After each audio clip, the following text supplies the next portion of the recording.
Hello, welcome to Prajim Technologies. I'm Venkat. This is part 45. In this session, we will understand why enums are required and what are the problems of not using enums. Now, what is an enum? An enum is a strongly typed constant. Now, don't worry about what we mean by strongly typed constant. We'll understand that in a later session. In this session, we will basically see a very simple program, and we will not use enums in that program and see what are the problems of not using enums. And then we'll replace those integral numbers with enums in the next session. Okay, so let's look at an example first. Now let's say I want to create a customer class. So public class customer. And this customer class is going to have two properties, auto-implemented properties. Again, if you're new to properties, please watch the video series, session on properties. So public string customer name. And then this is going to be an auto-implemented property. So get and set. And similarly, I'm going to have another property. And this one is going to be an integer. And this property is going to be a gender. Now, so if the gender, see, if you look at the gender type, it's an integer. So if the gender is 0, then that means the gender is unknown. Similarly, if the gender is 1, then it's male. If the gender is 2, then it's female. Okay, now let's say I want to create a customer array. So customers is equal to new customer array of, let's say I want to hold 3 customers. And obviously, since it's an array, we have to use the square brackets. Now let's go ahead and create 3 customers and populate this array. So customers of 0 is equal to new customer, and name is equal to, let's say, Mark.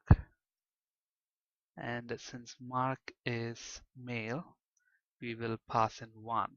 Okay, so basically in the database, we are storing these customers, and customer name column is a varchar column, but whereas the gender column is an integer. So obviously when you prepare these customer objects and pass them to the database or retrieve from the database, you're moving these values in the form of integers and not strings. So that's why our customer object has this property of type integer.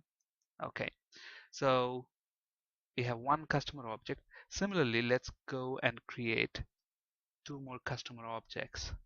So customer of 1, and this is going to be customer of 2. And customer of 1, let's say here it's Mary, and since Mary is a female, I'll put 2 there.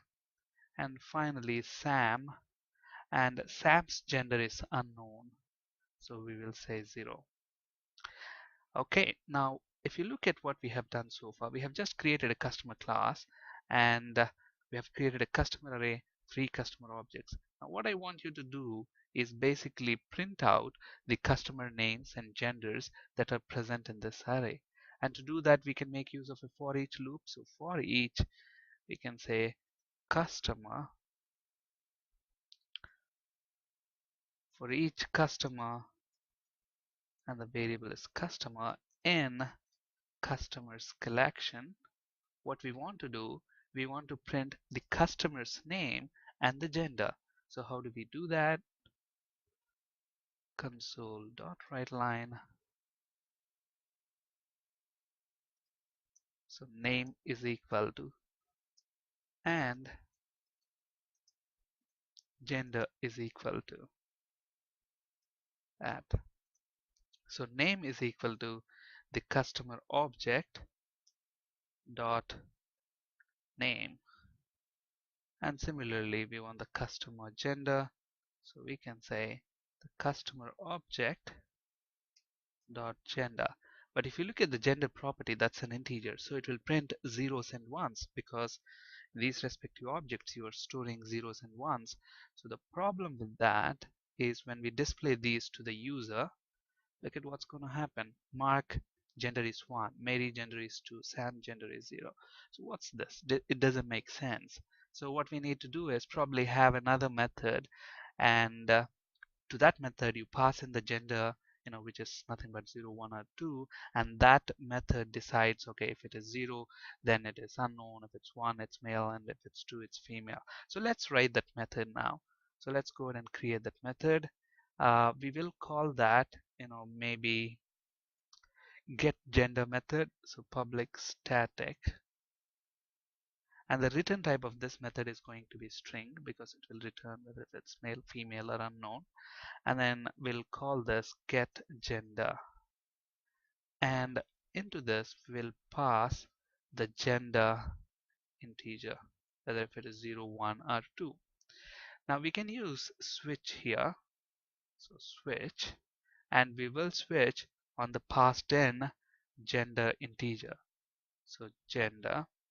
Now we know that if that gender is 0, so case 0, if it is 0 we want to return unknown. Similarly, if it is case 1, then we want to return male. So case 1, return male. And similarly, case 2, return female. And maybe default case, if the passed in value is not 0, 1 or 2, then we want to say return invalid data detected, something like that, just to alert the users, okay, the number that's passed in is not unknown male or female, so it's something strange, it's wrong data. Okay, now what we need to do, we will call this method and pass in the gender ID. So we will say get gender and pass that. Now if we run this program, you will see, okay, gender male, female. Okay, the output is fine. But then if you look at this program, the problem is here. Now look at this. We have a set of related integers, related numbers, 0, 1, 2.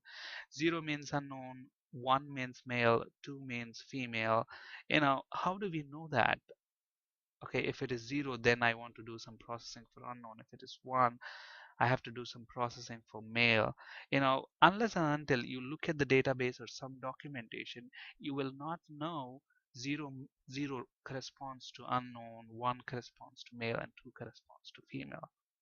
Okay, and if this is a very small program, and this is the only gender, we have only gender here, and we have those related numbers 0, 1, 2. Okay, but in reality there may be several related integral numbers. For example, I want to store that the directions like north, east, west, south, southeast, northeast, northwest, etc. And obviously, to store all this, instead of storing strings, we are storing integers. Let's say 0 for east, 2 for west, 3 for north, etc. Then to remember all those numbers, which number represents to which direction, it's really difficult. The program becomes more and more you know uh, unmaintainable if you use these integral in numbers. Actually, we have a better way of writing this program using enums, which we'll be looking at in a later session, in the next session in fact. Okay, so this program is less readable, and because of this, it becomes less maintainable as the application code grows. And as we keep adding these related numbers, it will become extremely confusing which numbers correspond which values. Okay, so that's what, if you if a program uses a set of integral numbers, then consider replacing them with enums. Otherwise that program becomes extremely unreadable and unmaintainable as we go along. Okay, actually in the next session we will see how to replace these integral numbers here, here, as well as here. Now, let's say, for example, I'm creating another new customer object and he is male. How in this earth will I know male means 1 unless and until I go ahead and look the documentation here or in the database or in somewhere else? Okay, that's why it's easy if you replace these related numbers using enums, which makes your program more readable and more maintainable, which we'll be looking at in the next session. Here you can find resources for ASP.NET and C# interview questions. That's it for today. Thank you for listening. Have a great day.